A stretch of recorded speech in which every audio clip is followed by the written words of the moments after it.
Hi friends, అందరికీ నమస్కారం అండి. ఫ్రెండ్స్, ఈ వీడియోలో ఇప్పుడిప్పుడే ఆంధ్రప్రదేశ్ రాష్ట్ర వ్యాప్తంగా పెన్షన్దారులందరికీ దిమ్మ తిరిగే షాకింగ్ న్యూస్ అయితే ఒకటి వచ్చిందండి. సెప్టెంబర్ 1వ తారీఖున పెన్షన్ల పంపిణీని పూర్తిగా రద్దు చేస్తూ జీవో అయితే జారీ చేసింది ఆంధ్రప్రదేశ్ రాష్ట్ర ప్రభుత్వం. మనకు ఈ పెన్షన్లను కొత్త విధానంలో మనకు ఈసారి అయితే పంపిణీ చేయబోతున్నారు. సో ఈ యొక్క కొత్త విధానం ఏంటి, ఎప్పటి నుంచి పెన్షన్లు పంపిణీ చేస్తారు, అలాగే మీ యొక్క ఫ్రెండ్స్ అండ్ ఫ్యామిలీకి కూడా ఈ వీడియోని దయచేసి మీరు షేర్ చేయండి. ఎందుకనంటే మన యొక్క ఏపీ రాష్ట్ర ప్రభుత్వం పెన్షన్ల పంపిణీకి సంబంధించి కొన్ని కీలక మార్పులు అయితే చేసిందండి. సో మనకు గత నెలలో ఇచ్చిన విధంగా కాకుండా సరికొత్త విధానంలో మనకు పెన్షన్ల పంపిణీ కూడా ఉంటుంది. కాబట్టి ఈ వీడియోని మీరు షేర్ చేస్తే పెన్షన్దారులందరూ కూడా జాగ్రత్తగా ఉండి పెన్షన్లు అయితే తీసుకుంటారు. ఫ్రెండ్స్, గవర్నమెంట్ నుంచి పెన్షన్లకు సంబంధించిన ఏ చిన్న అప్డేట్ వచ్చినా సరే మిస్ అవ్వకుండా తెలుసుకోవాలి అనుకుంటే మీరు మన ఛానల్ని సబ్స్క్రైబ్ చేసుకోండి. ఈ వీడియోని మాత్రం లైక్ చేసి మీ యొక్క ఫ్రెండ్స్ అండ్ ఫ్యామిలీకి కూడా షేర్ చేయండి. ఇక లేట్ చేయకుండా మనం టాపిక్ని స్టార్ట్ చేద్దాం. ఫ్రెండ్స్, నారా చంద్రబాబు నాయుడు గారు ఎన్నికల ప్రచారంలో భాగంగా మేము అధికారంలోకి వస్తే పెన్షన్ల పంపిణీని మేము ఇస్తున్నటువంటి పెన్షన్లన్నింటినీ కూడా పెంచుతాము, పెన్షన్ల పంపిణీ కూడా ఇంటింటికే చేస్తామని చెప్పేసి హామీ అయితే ఇచ్చారండి. సో హామీ ఇచ్చిన నేపథ్యంలో అధికారంలోకి వచ్చిన తర్వాత మొట్టమొదటగా మన యొక్క నారా చంద్రబాబు నాయుడు గారు సీఎంగా ప్రమాణ స్వీకారం చేసిన తర్వాత అమలు చేసినటువంటి పథకాలలో చాలా ప్రాముఖ్యమైన పథకం ఈ యొక్క ఎన్టీఆర్ భరోసా పెన్షన్ కానుక. సో ఇది గతంలో వైఎస్ఆర్ పెన్షన్ కానుకునింది, పేరైతే మార్చి ఎన్టీఆర్ భరోసా పెన్షన్లు అని చెప్పేసి పెట్టారండి.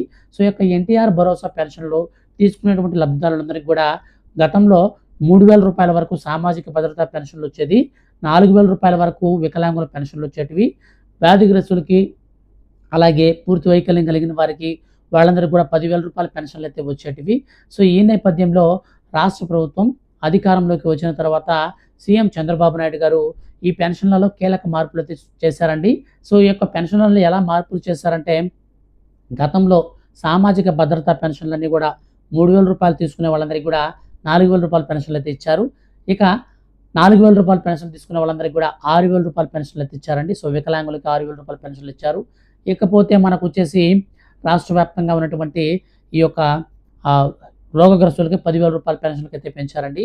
సో పూర్తిగా వైకల్యం కలిగినటువంటి ఎవరైనా ఉంటే అటువంటి వారికి 15,000 రూపాయల పెన్షన్లకి అయితే పెంచారు. సో ఈ యొక్క పెంచిన పెన్షన్లన్నీ కూడా వాలంటీర్ల ద్వారా కాకుండా మనకు సచివాలయ ఉద్యోగుల ద్వారా పెన్షన్ల పంపిణీకి అయితే శ్రీకారం అయితే చుట్టారనమాట. సో ఇది మనకు గత నెల, అంతకుముందు 2 నెలల్లో కూడా మనకు ఈ యొక్క ప్రాసెస్ అయితే కొనసాగుతూ వస్తుంది. ఇప్పుడు మనకు సచివాలయ ఉద్యోగుల్ని బదిలీల కార్యక్రమం అయితే స్టార్ట్ చేశారండి. అయితే ఈ బదిలీలన్నింటినీ కూడా ఇప్పుడు ప్రజెంట్ మనకు ఆపారనమాట. సెప్టెంబరు పెన్షన్లు అనేది పంపిణీ చేసిన తర్వాతే వీళ్ళకి ఈ యొక్క ఉద్యోగుల బదిలీలు అయితే జరుగుతాయన్నమాట, ట్రాన్స్ఫర్లు అయితే స్టార్ట్ చేస్తారన్నమాట. అయితే సెప్టెంబర్ 1వ తారీఖున పెన్షన్ల పంపిణీని రద్దు చేస్తూ మన యొక్క రాష్ట్ర ప్రభుత్వం జీవో ఇచ్చిందండి. సో ఎందుకు ఇచ్చిందంటే, మన యొక్క రాష్ట్ర ప్రభుత్వం గతంలో చూసుకున్నట్లయితే గతంలో ఏం చేసేవాళ్ళంటే మనకు పెన్షన్ని 5 రోజుల పాటు పంపిణీ చేసేవాళ్ళు. ఇప్పుడు ప్రజెంట్ ఎన్నికైనటువంటి కూటమి సర్కార్ కేవలం 2 రోజులు, మొదటి రోజున 90% పెన్షన్లు కంప్లీట్ అయిపోవాలి, రెండో రోజుకి వస్తే 100% పెన్షన్లు పూర్తయిపోవాలి. సో ఎవరైనా పెన్షన్లు తీసుకోకపోతే వాళ్ళకి ఆల్టర్నేటివ్ డే అయితే లేదు, ఇక పెన్షన్లు ఇవ్వరు. సో ఈ విధానంలో, కొత్త విధానంలో పెన్షన్ల పంపిణీకి అయితే శ్రీకారం చుట్టినటువంటి చంద్రబాబు నాయుడు గారి సర్కార్ ఇప్పుడు తాజాగా మనకు సెప్టెంబర్ 1వ తారీఖున పెన్షన్ల పంపిణీ పైన ఒక కీలక నిర్ణయం అయితే తీసుకుందండి. సో సెప్టెంబర్ 1వ తారీఖున మనకు సెలవు అయితే వస్తుంది. సో సెలవు వస్తుంది కాబట్టి మన యొక్క రాష్ట్ర ప్రభుత్వం ఏం చేస్తుందంటే, సెలవు దినాల్లో పెన్షన్ల పంపిణీ చేయకూడదనేసి, అందుకని మనకు బేసిక్గా చూసుకుంటే 2వ తేదీన పెన్షన్ స్టార్ట్ చేయాలి. కానీ అలా కాకుండా 31వ తారీఖునే, ఆగస్టు 31వ తారీఖునే పెన్షన్లు అయితే పంపిణీ చేయాలని చెప్పేసి జీవో జారీ చేసిందండి. సో ఈ యొక్క జీవోలో ఏముందంటే, మనకు ఈ యొక్క ఆగస్టు 30వ తారీఖున ఎవరికైతే పెన్షన్దారులు ఉంటారో అటువంటి వారందరికీ సంబంధించి, అంటే 60 లక్షల మంది రాష్ట్ర వ్యాప్తంగా ఉన్నటువంటి ఈ యొక్క పెన్షన్దారులందరికీ కూడా నేరుగా వాళ్ళ యొక్క సచివాలయాలకి డబ్బులను అయితే డిస్పాచ్ అయితే చేస్తారన్నమాట. అంటే బ్యాంక్ అకౌంట్లో క్రియేట్ చేస్తారు. ఆ రోజునే వీళ్ళందరూ కూడా, అంటే సచివాలయ వెల్ఫేర్ అసిస్టెంట్ సంబంధిత అధికారులు ఆ యొక్క పెన్షన్ అమౌంట్ అంతా తీసుకొచ్చి సచివాలయాల్లో పెట్టుకొని, సో ఎవరెవరి క్లస్టర్లో ఎంతమంది పెన్షన్దారులు ఉన్నారు, వాళ్ళకి కావాల్సినటువంటి అమౌంట్స్ ఎంత అని చెప్పేసి అమౌంట్స్ అంతా కొడితే ఈ యొక్క సచివాలయ ఉద్యోగులందరూ కూడా వాళ్ళు డిస్పాచ్ అయితే చేసుకుంటారనమాట. అంటే తీసుకుంటారు సపరేట్‌గా. తీసుకున్న తర్వాత ఆగస్టు 31 తారీఖున 6 గంటల ఉదయం 6 గంటల నుంచి సాయంత్రం 5 గంటల 30 నిమిషాల వరకు ఈ పెన్షన్ పంపిణీనైతే రాష్ట్ర వ్యాప్తంగా అయితే స్టార్ట్ చేసేస్తారు.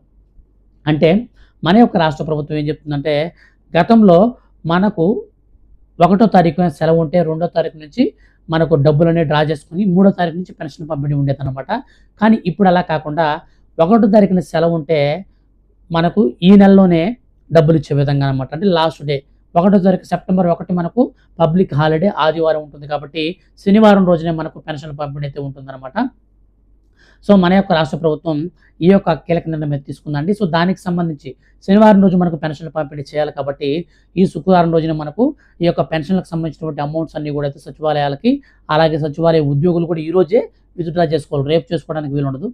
అలాగే ఈరోజు సాయంత్రం కల్లా డబ్బులు డిస్పాచ్ చేసుకొని సచివాలయాల్లో పెట్టుకొని ఎవరెవరికి ఇవ్వాలో వాళ్ళందరికీ ఇచ్చేసుకొని డబ్బులన్నీ రెడీ చేసి పెట్టుకుంటే రేపు ఉదయం అంటే 31 తారీఖున ఆగస్టు 31 తారీఖున ఉదయం 6 గంటల నుంచి సాయంత్రం 5:30 లోపల 98% అయితే అంతా కంప్లీట్ అయిపోవాలి. గుర్తుపెట్టుకోండి, మీరు ఎక్కడున్నా సరే, ఏ ప్రాంతంలో ఉన్నా సరే దయచేసి మీరు ఇంటికొచ్చి మీరు శనివారం రోజు ఇంటి దగ్గర ఉండి పెన్షన్ తీసుకోండి. ఒకవేళ మీరు శనివారం రోజున వీలు లేక పెన్షన్ తీసుకోలేదనుకోండి, మీకు ఆదివారం రోజు పెన్షన్లు ఇవ్వరు. సోమవారం రోజు తిరిగి మళ్ళీ పెన్షన్ ఇస్తారు. సో సోమవారం రోజు ఇచ్చేటువంటి పెన్షన్లు మనకు కేవలం 2% మాత్రమే ఉంటాయి కాబట్టి మీరు ఇప్పుడే పెన్షన్లు అయితే తీసేసుకోండి. రేపు పెన్షన్లు ఇస్తారు కదా 31 తారీఖున, సో ఆ పెన్షన్లు అయితే తీసేసుకోండి. మనకు అలాగే ఈ యొక్క పెన్షన్లన్నీ కూడా పంపిణీ చేసిన తర్వాత మిగిలినటువంటి రిమైనింగ్ అమౌంట్ అంతా కూడా వీళ్ళు డిస్పాచ్ అయితే చేయాల్సి ఉంటుంది. గవర్నమెంట్‌కి వెల్ఫేర్ అకౌంట్స్‌కి అయితే మనకు వాళ్ళకి గవర్నమెంట్‌కి తిరిగి సబ్మిట్ చేయాలి కాబట్టి కేవలం మన యొక్క రాష్ట్ర వ్యాప్తంగా 2 రోజులు మాత్రమే ఈ పెన్షన్ పంపిణీకి ప్రభుత్వం అయితే అధికారులను ఆదేశించింది. ఇక మన యొక్క రాష్ట్ర వ్యాప్తంగా మరొక అప్డేట్ ఏంటంటే పెన్షన్లకు సంబంధించి బ్రదర్ 50 సంవత్సరాల వాళ్ళకి పెన్షన్లు ఎప్పుడు ఇస్తారు? దీనిపైన ఏదైనా అప్డేట్ ఉంటే చెప్పండి అని చెప్పేసి చాలామంది పర్సనల్‌గా కాల్స్ చేస్తున్నారు. అలాగే కామెంట్స్ అయితే ఎక్కువగా వస్తున్నాయండి.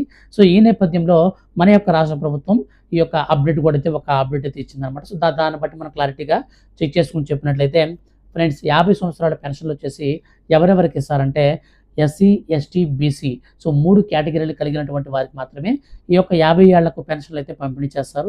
ఈ 50 ఏళ్లకు పెన్షన్ల పంపిణీ ఏ విధంగా ఉంటుంది అనంటే ఫ్రెండ్స్, మనకు మొట్టమొదటగా ఈ పెన్షన్లకు సంబంధించి మనకు విధి విధానాలు ఖరారు చేయాలి. సో రాష్ట్ర ప్రభుత్వం ప్రజెంట్ 50 సంవత్సరాలు పెన్షన్లకు సంబంధించి ఇటువంటి ఆదేశాలు జారీ చేయలేదు. మొట్టమొదటిగా విధి విధానాలు ఖరారు చేయాలి. సో ఎలాంటి వారు, సో ఎస్సీ కులాల్లో ఎవరికి ఇవ్వాలి, బీసీల్లో ఎవరికి ఇవ్వాలి, 50 ఏళ్ళు అంటే వీళ్ళకి వచ్చేసి ఏవైనా సరే కొత్త అర్హతలు రేషన్ కార్డు కంపల్సరీ ఉండాలండి. ప్రజెంట్ ఉన్నటువంటి రూల్స్ ప్రకారం రేషన్ కార్డు ఉండాలి. అలాగే మీరు కొంతమంది ఎలాంటి ఉద్యోగులకు అంటే ప్రైవేట్ కాంట్రాక్ట్ ఉద్యోగులకు ఇవ్వాలా, లేకపోతే ఎక్కడైనా జాబ్ చేసే వాళ్ళకి ఇవ్వాలా, డ్వాక్రా మహిళలకు ఇవ్వాలా, సో ఇలాంటి కొన్ని రూల్స్ ఉంటాయన్నమాట. అవన్నీ కూడా మనకు అంటే మనకు సెప్టెంబర్ మాసంలో మనకు ఈ యొక్క విధి విధానాలు ఖరారు చేసి మనకు అక్టోబర్ నెలలో మనకు ఈ యొక్క పెన్షన్లు కూడా ఇచ్చేటువంటి అవకాశం అయితే ఉంటుంది. ఈ యొక్క పెన్షన్లకు సంబంధించి అంటే 50 ఏళ్లకు పెన్షన్లకు సంబంధించి కావచ్చు, మిగిలినటువంటి ఏ పెన్షన్కి సంబంధించిన రాష్ట్ర వ్యాప్తంగా ఏ అప్డేట్ వచ్చినా సరే ఖచ్చితంగా నేను మీకు వీడియో చేసి తెలియజేస్తాను. ఈ వీడియోని మాత్రం మీరు మీ యొక్క ఫ్రెండ్స్ అండ్ ఫ్యామిలీస్ అందరికీ షేర్ చేయండి. ఎందుకంటే బేసిక్గా అందరూ ఏమనుకుంటారంటే ఆదివారం 1 తారీఖు అయినా సరే మనకు ఈ యొక్క శనివారం రోజు 31 తారీఖు కాబట్టి పెన్షన్ అమౌంట్ అంతా తెచ్చుకొని సచివాలయాల్లో పెట్టుకుంటారు. ఆదివారం నుంచి పెన్షన్లు పంపిణీ చేస్తారు కదా. సో మనకు సచివాలయ ఉద్యోగులే కదా పెన్షన్లు పంపిణీ చేస్తారు. ఈ యొక్క నాలెడ్జ్‌తో అందరూ కూడా ఏం చేస్తారంటే కొంచెం నిర్లక్ష్యంగా ఉంటారు. సో అలా కాదండి, మనకు శనివారం రోజే పెన్షన్లు పంపిణీ చేస్తారు. ఆ రోజున మీరు ఊరు ప్రయాణాలు ఏమన్నా పెట్టుకోవాలన్నా ఆపుకోండి. దయచేసి ఇంటి దగ్గర ఉండి పెన్షన్లు తీసుకొని బయలుదేరండి. గతంలో మనకు 5 రోజుల పాటు పెన్షన్లు ఇచ్చేవారు కాబట్టి మీరు ఎప్పుడు తీసుకున్నా నో ప్రాబ్లం. కానీ ఇప్పుడు 2 రోజులు మనకు శనివారం ఇస్తారు. మిస్ అయితే సోమవారం, మిస్ అయిపోతే ఇంక మీకు పెన్షన్ లేదు. నెక్స్ట్ మంతే మీకు అది కూడా ఈ మంత్ పెన్షన్ కలిపే ఆ మంత్లో కలిపి 8,000 ఇచ్చేటువంటి అవకాశం ఉండదు. ఏ నెల పెన్షన్ ఆ నెలే. సో ఏ పూటకి తిండి ఆ పూటే అన్నట్టు ఏ నెలకి పెన్షన్ ఆ నెలే మనకు ఉంటుందన్నమాట. సో పెన్షన్లు అయితే మనకి ఎక్స్టెన్షన్ చేసే అవకాశం లేదు. కాబట్టి దయచేసి ఇలా దగ్గరే ఉండి మీరు పెన్షన్లు తీసుకోండి. ఫ్రెండ్స్, వీడియో కనుక నచ్చితే ఖచ్చితంగా లైక్ చేయండి. ఈ వీడియోని మీ అందరికీ ఫ్రెండ్స్ అండ్ ఫ్యామిలీకి అందరికీ షేర్ చేసి సపోర్ట్ అయితే చేయండి. అలాగే మన ఛానల్ని మీరు ఇంతవరకు సబ్స్క్రైబ్ చేసుకోకపోతే దయచేసి సబ్స్క్రైబ్ చేసుకుని సపోర్ట్ చేయండి. Thank you for watching.